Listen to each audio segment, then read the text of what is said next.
So through that stuff, I got now a job of my own to write a jingle. And how I got this job is I've come out of campus, I've won the Kisima, now I don't know what to do. I've stopped playing the weekly gigs. And like 2 months, I'm flat broke. Like flat broke. I have no money. None, like nothing in the account, nothing anywhere. So I get a call that somebody wants to, they're considering a jingle. They're considering doing a jingle for a specific campaign. So I ask, okay, who is considering and where's the office? Yeah. And they tell me the office is in Westlands. I may live Langata. I asked, what time is the meeting? 2 o'clock. Do you know I walked? What? I walked from Langata to ST. to ST. Dude. I walked. Kagu. I reached. That's insane. I reached ST. I haven't even told you the stories of when I was a dancer and I went to Mara and anyway, people tried to jump on me. Anyway, story for another day. Yeah. Now, I'm walking to ST. I reach ST, I'm sweating. What? I'm sweating. Well, hey, I knew I have to get this job.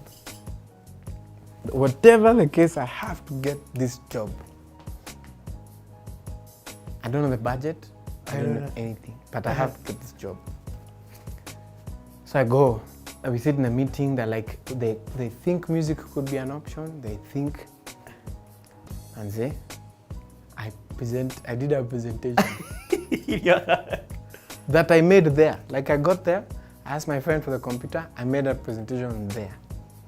Because I have no computer, I have no money. Yeah. I've left campus, I have band equipment. What I own in life was band equipment, live, like I could bring you gear to a gig. I had nothing else. I didn't own a computer, nothing. So I went, I borrowed a computer from someone, I wrote a proposal, hapo kwa hiyo room, while the meeting was going on. Then I stood up in my jasho and presented that. And then somebody said they had a budget for the music, and the budget was 240,000. Almost any house. I was like, hey, if these guys can give me these tunes. Now, now I was trying to figure out how am I going to get them to pay me soon. Yeah. So they said, this is the timeline. That timeline is like 4 months. I don't have 4 months. I need that money now. Money now. So I negotiated. I told them, hey, but to meet that, let's start the work today. So if you guys can release a deposit tomorrow. So they released a deposit. I think I got like 100K. After much strife, because the 100K was, they gave me an LPO for 100K. Not cash. No, I said LPO and a check.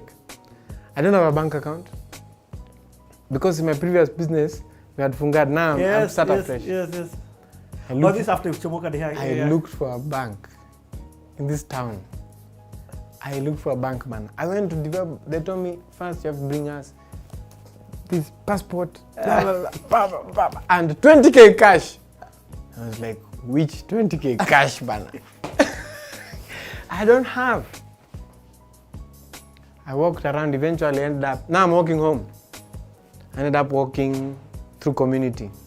And I saw Equity and said, might as well try. I've tried all these other banks, KCB. Oh, they're feeling sweet. Might as well go to Equity now at Upper Hill. They just opened the branch. And they were the first guys to do banking till 5 p.m. They had just started that. So now it's like 4:30 by the time I reach. Because I left those guys at about 3. It was taking me about an hour and a half. It's like 4:30 now I'm entering. So I enter, and they've written for me a check. So I enter the bank. A guy asked me, can I help you? I tell him, I want a bank account and everything I have is here. I gave him the LPO and the check.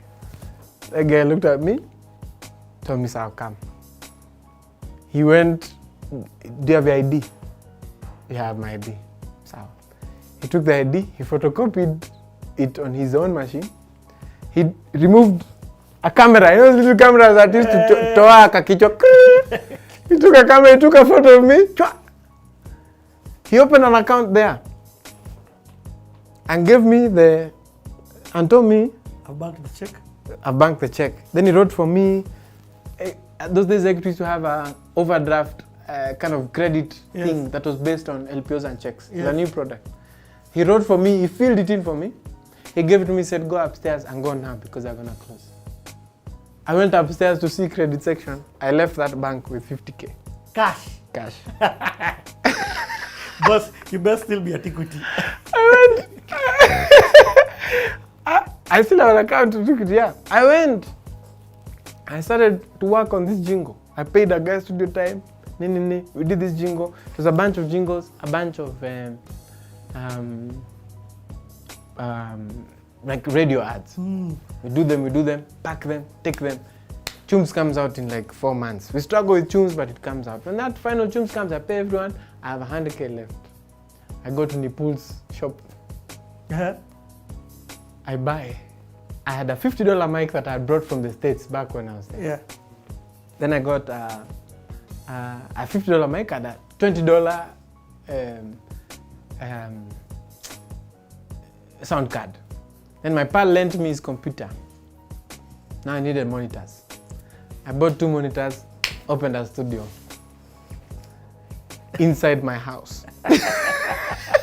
In the living room. This is what time now? What year? This is 2012. In the living room. These guys used to come to visit and sit in the studio. You sit in the studio. That's the thing.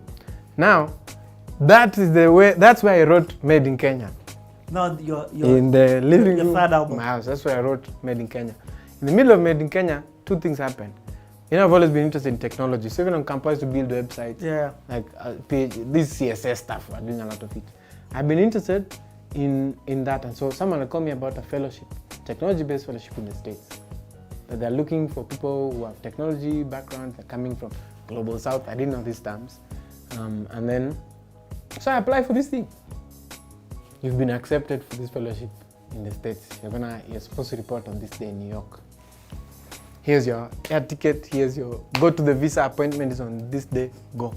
What? Just like that. I sit an exam, I do student evaluation, blah, blah, blah. We are going to the States. 2013. I have a half-finished album in the box that I've released. Dorothy Getuba calls me. She's doing Sumula Penzi and Jena Nebo. She's like, I need music. Give me music. Yes. I'm like, yeah. Dorothy comes to my studio, pays me in full. Like cash, we were counting it like that. Give me the music. I deliver the music, I get on the plane. I've gone to the fellowship in the States. I'm in Boston doing a fellowship. Do you know who's controlling the fellowship? No. Barbara Bush, George W. Bush's daughter. When you say fellowship, explain now what this is. Like they do, it's a kind of like postgraduate program where you come and work. You come and work, but during the work you also do some training. Yes. So the whole concept is they get guys from Africa, they get guys from the States, the guys from the States come here, guys from here go there. Then you do jobo in companies that your skill set can fit in. Yes. So me, I'm coming from architecture, urban design, music, tech, and put at a tech company. Another guy is coming from whatever is put at another company. So now here I'm in the States writing code for like I remember walking in the first meeting, I went to, when I arrived. And being paid? Yeah. When I arrived in the States, I remember my first day there. I was there as a program manager. So I remember the first day I go, project manager. So I figure, they say, do onboarding, so we do all these things. And then there's a thing moving over here, and it's moving by itself. And it seems to just be avoiding, like it's just going around things. Yeah. And I'm like, what's this thing? I'm told that's a robot that we build here. We build robots here. Guys have robots crawling around the office. Like robots. And those days, that version of robot, those days used to talk. Yeah. Bwana, my mind I was so confused. I remember a conversation with Monica Obaga, who had once told me, you need to leave Kenya. She told me this, when we were having conversation, she said, like, you need to leave Kenya. Yeah. You need to go see the world. Because what you're saying exists, but it's over there. Yes, yes. And here you're not going to see it. Because I saw a robot moving by itself autonomously. Yeah. My mind jumped. I couldn't believe what I was seeing. This was beyond, I'd come from Nai, studio in the living room, power blackouts, the struggle. I've come here, there's a freaking robot driving around my feet, asking me questions. He's saying, excuse me. I'm like, hey, I don't want to talk to it. I'm the full show guy. So I learned a lot about, I was interested a lot in the work they're doing. They're building healthcare products. Yeah. So I was doing all this work with them, and I learned so much while I was there. Like I learned, Gioni, I used to go to different places and learn Java. Because now I needed to understand, you're managing a project and you're talking to engineers. Yes. So those guys are talking, they're like, what? I'm like, hey, what's going on? I need to know what this language is. Yeah. So I went to do some evening classes, started learning how to run tech projects, how to run. So suddenly in 2013 and 14, I'm like a guy with experience working internationally. Okay, you've reinvented yourself. I'm working in a tech company, and I have the skills. That's insane. So how long are you there for? I work with them I still consult for them now. And I've built and deployed technology in 5 different countries. The States, Ghana, Sierra Leone, Malawi, Tanzania, Kenya. That's a cray. But it was building from the little CSS stuff we were doing on campus. Yeah. And like computer time. Remember that time in all those cybers? I know, yeah. Yeah, you are learning all these little things. And so when someone brought you these ideas of code and building, later you understood them. You're like, I know what this is. But by now I knew, okay, the tech is a huge interest of mine and I really want to go for it. But I also still want to make music. And so it's never something I hid. I used to meet government officials in Niger and they ask me, why do you look like a musician? I say, because I am. Because I'm a musician. And they would have to deal with me if you're too. Yeah. And what I learned out there is the way that people are dealing with HR, skills, talent is very different from the way Kenya is. And as Kenya, we really need to step up a bit. But now, by the time we're coming back to Kenya... Had you finished Made in Kenya this time? Yeah, the album comes out in 2013 before I leave. Like, okay. I released the album on a Saturday, I fly the next Friday. Are there any noteworthy collabos on that or noteworthy songs that maybe... Yeah. We did the song... Saida or nothing? Saida is on Benganology. Oh, yeah. And then Made in Kenya has a song with... one of the jingles was involved a song for the Africa Alliance of YMCAs. I was asked to write a song to celebrate the 50th anniversary of the AU. What? Yes.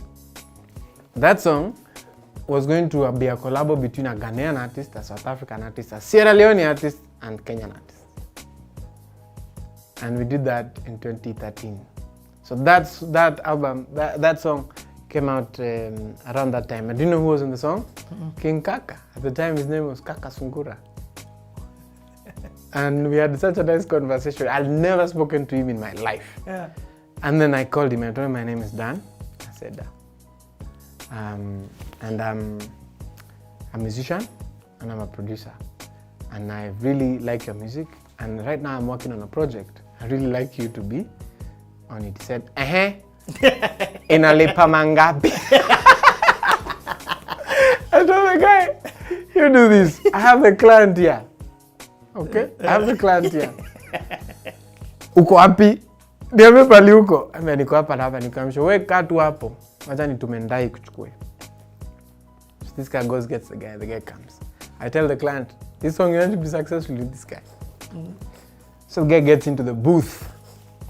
Bwana, the guy wrecks the track. It's like, hey, the client is going mad. Amelina comes, she sings French.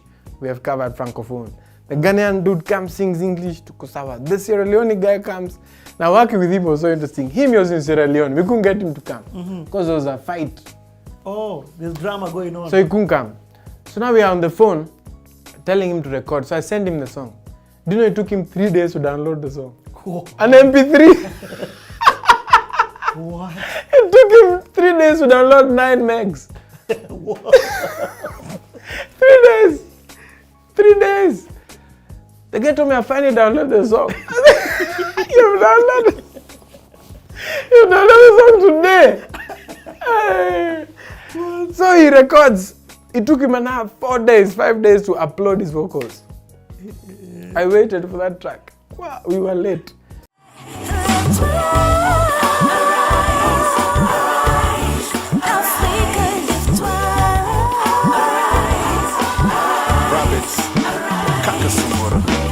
Yeah, and I keep telling people, man, Africa is the future, not tomorrow, today. Believe me, okay? Niliambiwa wait for tomorrow, ndio walivyoniahidi. Siwezi wait any longer unless ni ID. Mafikra ninaponda, firewood tu maendeleo. So mbele tunasonga, future yetu ni leo. Nilienroll kuwa painter, ndio ni paint hii picture. Saa ingine amazing, inasema ni time ya Africa. Angle ya kuapproach vitu ni triangle. Ndio wanakuja kikoi, culture na mabango. We've been this resourceful tangu kitambo. Africa ndio the future. Time si baadaye, ni sasa. You know, Africa. This is our time. Come on, all over Africa. Arise, arise, arise, arise. Young people, arise. All over Africa. So then, so that album had that. It also had some songs with, of course, Waire. We had a beautiful song with. So you had Waire now in. We had Waire in Benganauji, sorry. Okay. What's the song you did with Chris Adwar? We haven't done a song with I Chris. think even a video. No, we haven't done a song with Chris. Oh, okay. We've done gigs with Chris, but we haven't yet. There's a song we did with Chris later. He wanted to celebrate the rugby team. So we like went into the studio for half an hour and recorded that song, which was just a joke. It was a lot of fun. Okay. But we haven't really. Chris and I actually have never worked on That is insane to hear. a song. Yeah, never. That is okay. What about now? There's one I saw, and I don't know if this is made in Kenya or probably your 4th album with Fena. So now the song with Fena is on the 4th album, which is we just released in October. Okay, let's talk about that.